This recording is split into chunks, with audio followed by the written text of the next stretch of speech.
আমরা আগের ভিডিওতে দেখেছি এই যে বক্রটি আছে, বক্রটি y ইকুয়াল টু fx বক্র। এই বক্রের এবি জ্যায়ের নতি হয়েছে del Y by del x.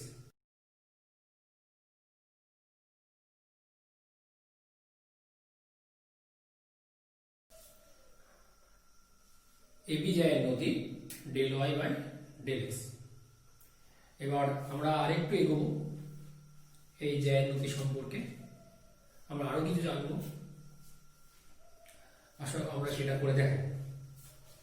প্রথমত এই যে বক্রটি দিয়ে আছে, বক্রটি y equal to fx, y equal to fx।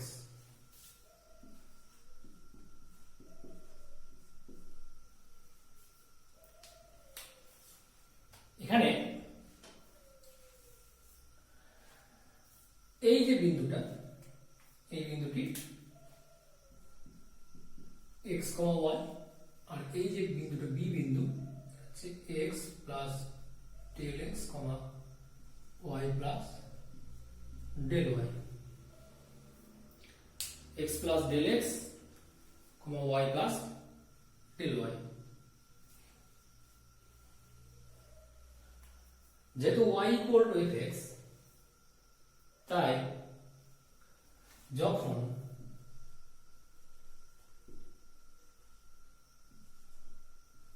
x এর মান x প্লাস ডেল x, তখন y এর মান f x plus del x হবে।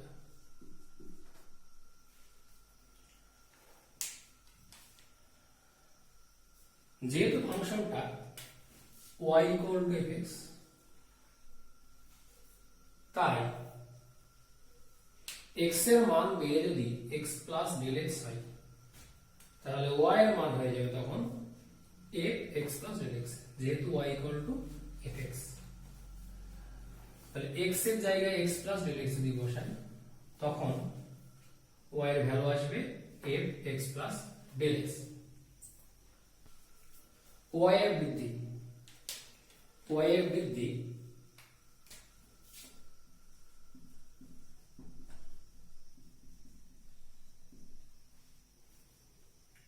y থেকে y প্লাস ডেল y, এটা এরকম হবে।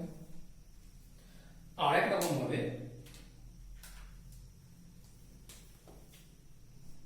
fx থেকে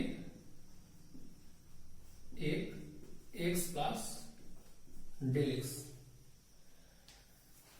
একরকম ভাবে y এর বৃদ্ধি y থেকে y প্লাস ডেল y, আর একরকম ভাবে fx থেকে fx প্লাস ডেল x। বলতেই পারি y plus del y minus y equal to fx plus del x minus fx। Del y equal to fx plus del x minus fx। এখানে বোঝার সমস্যা যদি হয়ে থাকে এক জায়গাতে হবে, সেটা হচ্ছে এখানে x, y, এখানে x plus del x, y plus del y। আমি এখানে লিখেছি x এর মান x plus del x, x এর মান x প্লাস ডেল x। এখানে এই x এর মান বোঝাতে গেলে যেটা বোঝাচ্ছি সেটা হচ্ছে এই ফাংশনের x এর কথা, এই পয়েন্ট x কিন্তু না। আমরা বলছি এখানে x এর মান বলতে গিয়ে এই যে x টার কথা বলছি এটা ফাংশনের x, এই পয়েন্টের x না। সিমিলারলি এখানে y এর মান বলতে যেটা বোঝাচ্ছি সেটি এই ফাংশনে যে y টা আছে সেই y এর মান, এই বিন্দুর y না। বিন্দুটা কিন্তু ফিক্স, এর মান চেঞ্জ হবে না। এইবার যখন x এর মান x আর y এর মান y, তখন বিন্দুর x, y বা বিন্দুটি x, fx। তাহলে আমরা বলি যখন x এর মান x, তখন y এর মান তাহলে fx, তাহলে বিন্দুটি x, fx। যখন x এর মান x plus del x, y এর মান তখন কি হবে f x plus del x, কারণ y টা x এর উপর নির্ভরশীল। x এর মান x প্লাস ডেল x, তাহলে এখানে x প্লাস ডেল x বসে গেল, তাহলে তখন y এর মান হবে f x plus del x। তার মানে সেক্ষেত্রে বিন্দুটি কি হয়ে যাবে x plus del x, f x plus del x।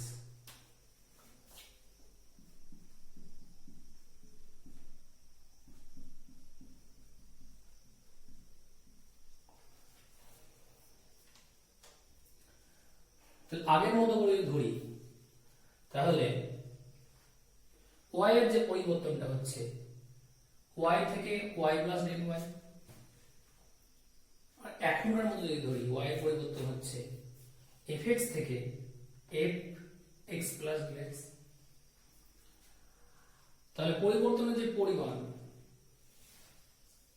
সেই পরিমাণটা প্রথমের দিক দিয়ে যদি ভাবি, প্রথম কার মতো করে যদি ভাবি y plus del y minus y, আর পরে যেভাবে করলাম অপেক্ষকের উপর নির্ভরশীল হয়ে অপেক্ষকের উপর নির্ভর করে f x plus del x minus f x, ultimately যেটা দাঁড়ালো del y equal to f x plus del x minus f x, del y equal to f x plus del x minus f x। তাহলে এখন আমরা del y সমান কি হলো বের করলাম, ডেল y সমান হলো f x plus del x minus f x। আমরা সেটা এখানে বসিয়ে দেব, সমান f x plus del x minus f x by del x। আমরা যেটা করতে যাচ্ছি তার কাছাকাছি এসে প্রায় পৌঁছে গিয়েছি, আরেকটু কাজ আমাদের করতে হবে। এবার এখানে লাগবে আমাদের লিমিটের ধারণা। লিমিট সম্পর্কে মোটামুটি সবাই অবহিত আছো, এবার সেই লিমিটের ধারণাটা কাজে লাগাবো। তোমরা আগের ভিডিওতে ডেরিভেটিভের ডেফিনিশন দেখেছিলে, আমি ডেরিভেটিভের ডেফিনিশন বলেছিলাম y equal to fx, এই y equal to fx এই ফাংশনের derivative dy dx equal to limit delta x tends to 0 f x plus delta x minus f x by delta x। এখানে দেখো লিমিটটা বাদ দিয়ে লিমিটের ভিতরে যেটুকু থাকছে f x plus del x minus f x by del x, সেটা চলে এসেছে এবং সেটা হয়েছে জায়ের নতি, সেটা হয়েছে জায়ের নতি। আমি আগেই বলেছিলাম ডেরিভেটিভের ব্যবহার দেখো এবং ডেরিভেটিভের সংজ্ঞার সাহায্যে কোনো বক্রের স্পর্শকের সঙ্গে ডেরিভেটিভের সম্পর্ক স্থাপন করব, সেই উদ্দেশ্যের দিকে আমরা পৌঁছাচ্ছি।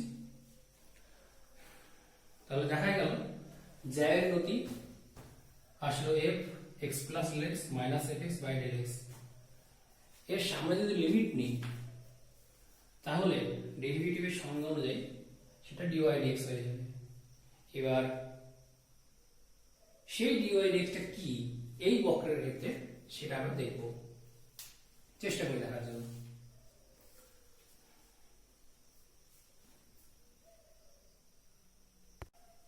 আগে জেনেছি dy dx সমান কি, একটু আগেই বললাম dy dx equal to limit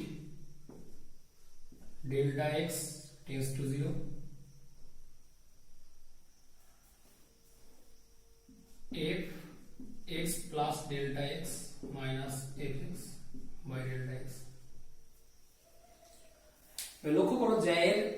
যে নতি এইটা আর ডিওয়াই ডিএক্স এর লিমিটটুকু বাদ দিয়ে লিমিটের ভিতরে যে অংশটুকু সেম। ডেরিভেটিভের সঙ্গে বক্রের সম্পর্ক আনতে গেলে আমাকে কোনোটা জায়গা থেকে এই লিমিটটা নিতে হবে। Delta X tends to zero, limit delta X tends to zero, delta x K tense to zero করলে কি হয় সেটা পরবর্তীতে আমরা দেখব।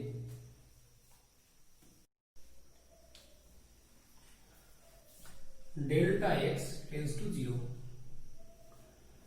এটাতে সাধারণভাবে যেটা আমরা বুঝি, ডেল্টা এক্স জিরোর কাছাকাছি যাচ্ছে, ডেল্টা এক্স জিরোর কাছাকাছি যাচ্ছে। আরো গভীরে যদি প্রবেশ করি আমরা জানতে পারবো limit delta X tends to zero মানে ডেল্টা এক্স এতটাই ছোট যেটা জিরোর একেবারে কাছাকাছি কিন্তু জিরোর সমান নয়, ডেল্টা এক্স জিরোর একেবারে কাছাকাছি কিন্তু জিরোর সমান নয়। ডেল্টা এক্স আর জিরোর পার্থক্য খুবই ছোট হবে, খুবই ছোট। ডেল্টা এক্স যদি জিরোর কাছাকাছি যায় তাহলে x plus delta x x এর কাছাকাছি চলে আসবে। ডেল্টা এক্স কে যদি জিরোর কাছাকাছি যায়, ডেল্টা এক্স যদি জিরোর কাছাকাছি যায়, x plus delta x x এর কাছাকাছি পৌঁছাবে, x plus delta x x এর কাছাকাছি পৌঁছাবে। তার মানে কি ডেল্টা এক্স মানে এইটা, এই পার্থক্যটা যদি জিরোর কাছাকাছি চলে আসে তাহলে x plus delta x x এর কাছাকাছি চলে আসে, x plus delta x x এর কাছাকাছি চলে আসে। তার মানে এই বি এর যে ভুজ সেটা এ এর ভুজের একেবারে কাছাকাছি চলে আসবে।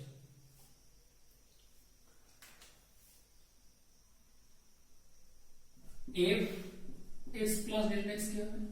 অবশ্যই এফ এক্স এর কাছাকাছি চলে আসবে। তার মানে কি বোঝাচ্ছে? F x plus delta X tends to F x মানে কি বোঝাচ্ছে? F x plus delta extra F x এর কাছাকাছি চলে আসবে। তাহলে F x plus delta x মানে এইটা বি এর কোটিটা, তাহলে বি এর কোটিটা এফ এক্স এর কাছাকাছি পৌঁছাবে, এ এর কোটির কাছাকাছি পৌঁছাবে। মানে কি? তাহলে কি দেখালো? বি এর ভুজ এর ভুজের খুব কাছে চলে আসবে।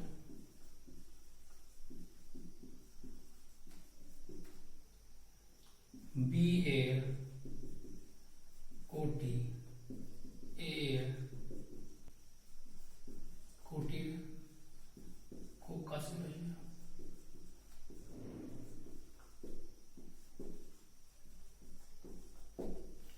বি এর ভুজ এ ভুজের খুব কাছে চলে যদি আসে, বি এর কোটি এর কোটির খুব কাছে যদি চলে আসে, তার মানে কি বি বিন্দুটি এ বিন্দুর খুব কাছাকাছি চলে আসবে, বি বিন্দুটি এ বিন্দুর খুব কাছাকাছি চলে আসবে। খুব কাছাকাছি চলে আসবে মানে খুব কাছাকাছি চলে আসবে মানে যখন এখানে delta X tends to zero লিখেছি, X plus del X tends to X লিখেছি, F x plus del X tends to F X লিখেছি, তার মানে এতটাই কাছাকাছি, আমরা যতটা কাছাকাছি কল্পনা করতে পারি তার থেকে কাছাকাছি। দুটো বিন্দু মিলে যাবে এরকম বলতে পারবো না, কিন্তু এই টেন্স টু জিরো লেখা মানে এটা টেন্স টু জিরো লেখা মানে এটা টেন্স টু লেখা মানে এটা টেন্স টু এটা লেখা মানে এটা এতটাই কাছাকাছি আসবে, যতটা কাছাকাছি আমরা কল্পনা করতে পারবো তার থেকেও কাছে। তার মানে সেই কন্ডিশনে এ আর বি এই বিন্দু দুটি, এ আর বি এই বিন্দু দুটি পরস্পরের গায়ে গায়ে লেগে থাকা দুটো বিন্দু হয়ে যাবে। এ আর বি বিন্দু দুটি পরস্পরের গায়ে গায়ে লেগে থাকা দুটি বিন্দু হবে। কেমন তার ছবি এঁকে দেখানোর চেষ্টা করছি। তাহলে delta X tends to zero এই কন্ডিশনে এ আর বি বিন্দু দুটি পরস্পরের গায়ে গায়ে লেগে থাকা দুটো বিন্দু হয়ে যাবে। মানে এ আর বি বিন্দুটি পরস্পর এত কাছে থাকবে যতটা কাছে আমরা নিজের ধারণার মধ্যে আনতে পারি তার থেকেও কাছে। বি বিন্দুটি এ বিন্দুর একদম কাছাকাছি চলে যাবে।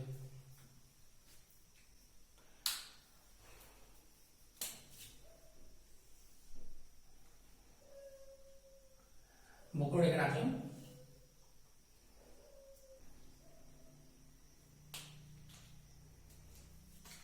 ধরছি এটা এ পয়েন্ট, আগে বলেছি বি পয়েন্টটা এ পয়েন্টের একেবারে গায়ে গেলে বিন্দু হবে, একেবারে গায়ে গায়ে,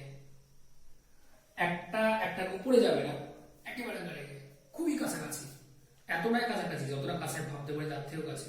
মানে আমরা এখানে ছবি এঁকে দেখালাম এইরকম কাছাকাছি আছে, এর থেকেও যদি কাছাকাছি করা যায় ততটা কাছাকাছি হবে। এবার এ আর বি বিন্দু দুটি যুক্ত করি, যুক্ত যদি করি দেখো আমরা জ্যা পাচ্ছি না, যুক্ত করার পরে আমরা দুদিকে যদি বাড়িয়ে দিই, যুক্ত করার পর যদি আমরা দুদিকে বাড়িয়ে দিই, এদিকে যুক্ত করে যদি বাড়িয়ে দিই তাহলে আমরা পেয়ে যাচ্ছি একটা স্পর্শক, একটি স্পর্শক। তাহলে ডেল্টা এক্স টেন্ডস টু 0 এই কন্ডিশনে জ্যা হয়ে যাচ্ছে স্পর্শক, ডেল্টা এক্স টেন্ডস টু 0 এই কন্ডিশনে জ্যা হয়ে যাচ্ছে স্পর্শক। আবার বলি ডেল্টা এক্স টেন্ডস টু 0 এই কন্ডিশনে জ্যা হয়ে যাচ্ছে স্পর্শক। কি করে হলো নিশ্চয়ই বুঝতে পারছো। ডেল্টা এক্স টেন্ডস টু 0 হয় তাহলে বি বিন্দুটি এ বিন্দুর একেবারে গায়ে লেগে যাচ্ছে, এ বি যুক্ত করলে কার্যত আমরা কোনো জ্যা পাচ্ছি না। কেন পাচ্ছি না আবারও বলি, এ আর বি এতটাই কাছে যতটা কাছে আমরা ভাবতে পারি তার থেকেও কাছে, যুক্ত করলে কোনো জ্যা পাচ্ছি না। এইবার এই দুটো এবি যুক্ত করার পরে যদি বাড়িয়ে দিই, যে ছবি পাচ্ছি আমরা একটা স্পর্শকের ছবি পাচ্ছি, তাহলে ডেল্টা এক্স টেন্ডস টু 0 এই কন্ডিশনে জ্যাটি কার্যত একটা স্পর্শ হয়ে যাচ্ছে। এবারে আমরা আগে দেখেছি জ্যায়ের নতি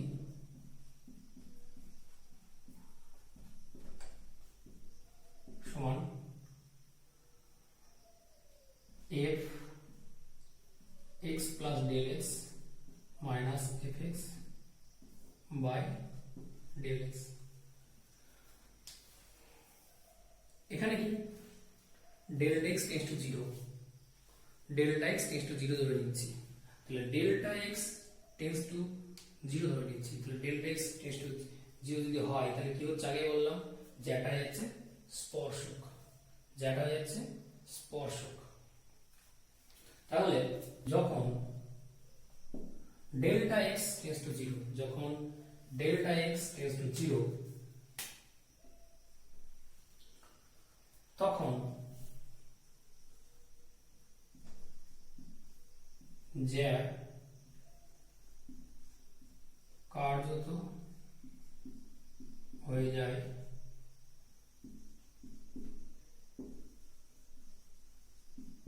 স্পর্শক।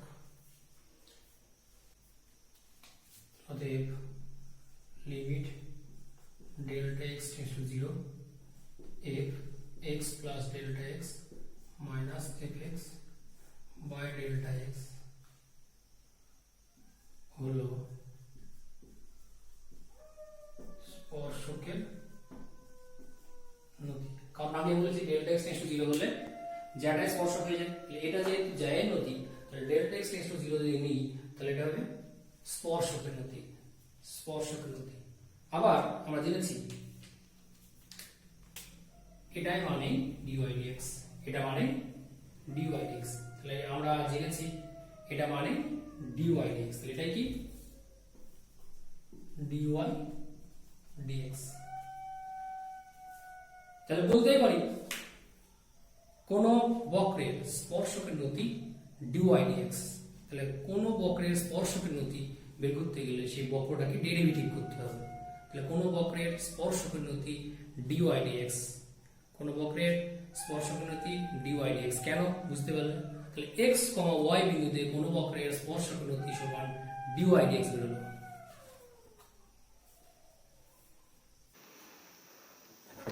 তাহলে আলটিমেটলি যেটা পাওয়া গেল y equal to fx, এই বক্রের x, y বিন্দুতে স্পর্শকের নতি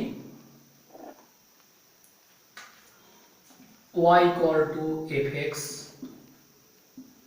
বক্রের x, y বিন্দুতে স্পর্শকের নতি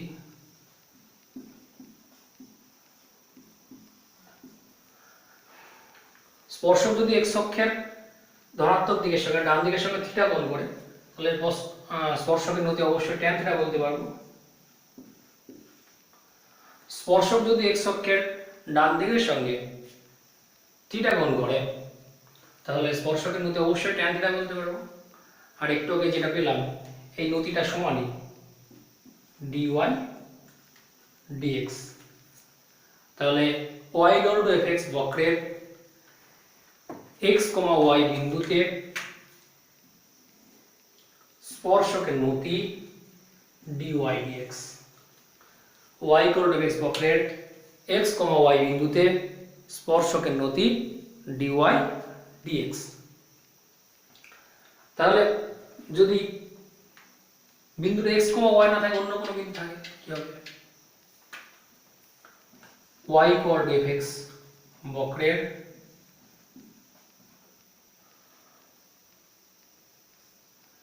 এক কমা দুই বিন্দুতে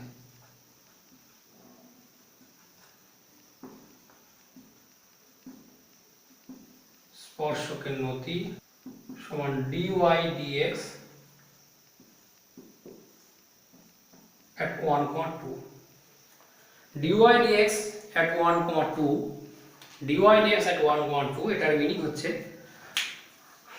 যে বক্রের স্পর্শক নির্ণয় করতে বলবে সেই বক্রের dy dx করব, ডেরিভেটিভ করব, দিয়ে dy dx বের করব। dy dx বের করার পরে x এর জায়গায় 1 আর y এর জায়গায় 2 বসাবো, সেটিই হবে 1,2 বিন্দুতে সেই বক্রের স্পর্শকের নতি।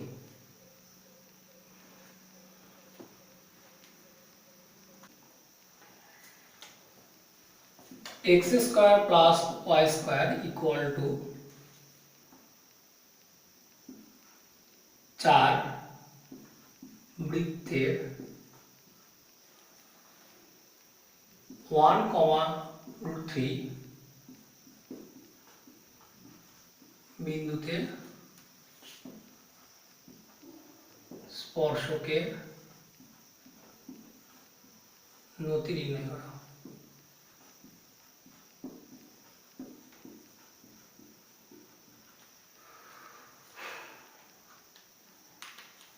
তাহলে স্পর্শকের নতি 1,3 বিন্দুতে বের করতে বলে, তার মানে কি করতে হবে 1,3 এই বিন্দুতে dy dx বের করতে হবে।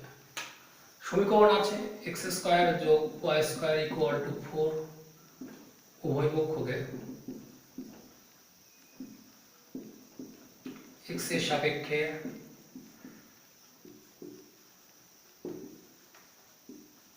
অন্তর্কলজ করে পাই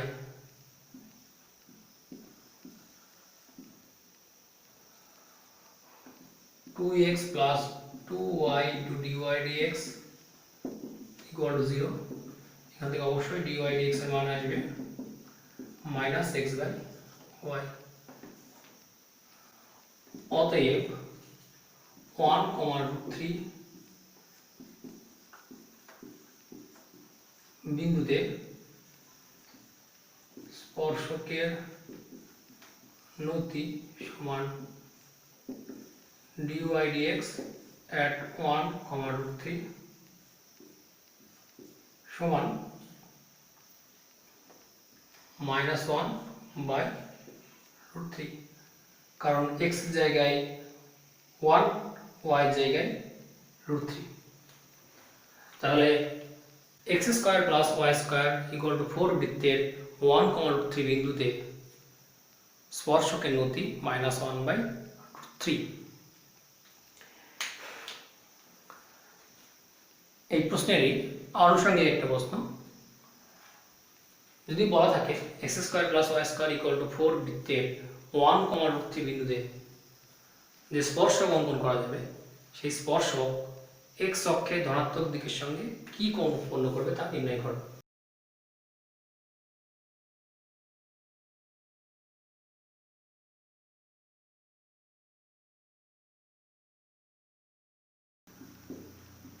কত কোণ উৎপন্ন করবে x অক্ষের ধনাত্মক দিকের সঙ্গে কত কোণ উৎপন্ন করবে স্পর্শকটি? স্পর্শকের নতি পেয়েছি -1/√3। আর ধরছি যে কোণ উৎপন্ন করবে সেই কোণটির পরিমাপ থিটা। ধরি স্পর্শকটি x অক্ষের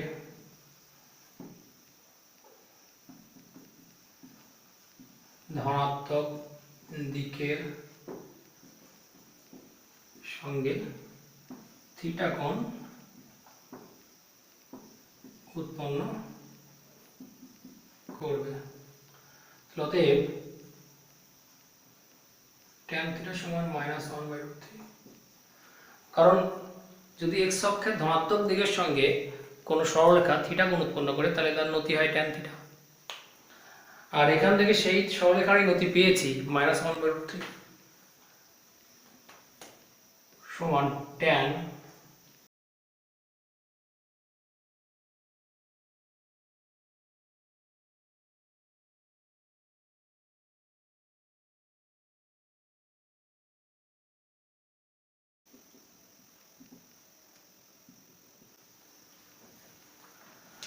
tan θ = -1/√3 সমান tan π - π/6। এটা কি করে হয় তোমরা জানো, ত্রিকোণমিতিতে শিখেছো, ডিটেলে গেলাম না। তাহলে এখান থেকে থিটার মান পাওয়া যাচ্ছে 5π/6। তাহলে স্পর্শকটি x অক্ষের ধনাত্মক দিকের সঙ্গে 5π/6 কোণ উৎপন্ন করবে, 5π/6 পরিমাণ কোণ উৎপন্ন করবে। যদি কারোর এই জায়গাটি বুঝতে অসুবিধা হয় তাহলে তোমরা আমার করা সংযুক্ত কোণের কোণানুপাত চ্যাপ্টারের যে ভিডিওগুলো আছে সেই ভিডিওগুলো দেখে নিতে পারো। সংযুক্ত কোণের কোণানুপাত চ্যাপ্টারের যে ভিডিওগুলো আছে সেগুলো দেখে নিতে পারো। তাহলে আমরা ডেরিভেটিভের সঙ্গে স্পর্শকের কি সম্পর্ক আছে সেটা পেলাম। পরবর্তীতে এই ডেরিভেটিভ এবং স্পর্শকের সম্পর্ক নিয়ে আরও কিছু অঙ্ক করব স্পর্শক সম্বন্ধীয়।